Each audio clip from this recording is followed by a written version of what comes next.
Sa ato balitang showbiz mga katropa, gipaambit sa TV host, actress nga si Kris Aquino ang pagputol sa iyahang buhok. Okay. Sa social media account sa iyang amigong stylist nga si Jonathan Velasco, nakita ang bag-ong style sa buhok ni Kris samtang naa siya sa ospital.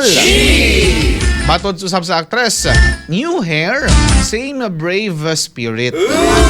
Og nangayo usab siya og pag-ampo gikan sa iyang mga fans.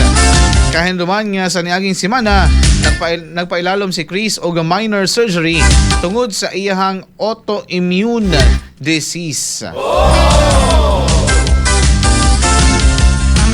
Ayon mga katropa, mga kato ang latest update kang Kris Aquino mga katropa, no? Daghanig ko mga katropa si Kris Aquino nga mga nadiskubrahan nga autoimmune disease sa iyang lawas. Wala ni mga katropa, no, ang kining lisod. Kami na kung ato ang kalaban mga katropa ang ato ang yung panglawas.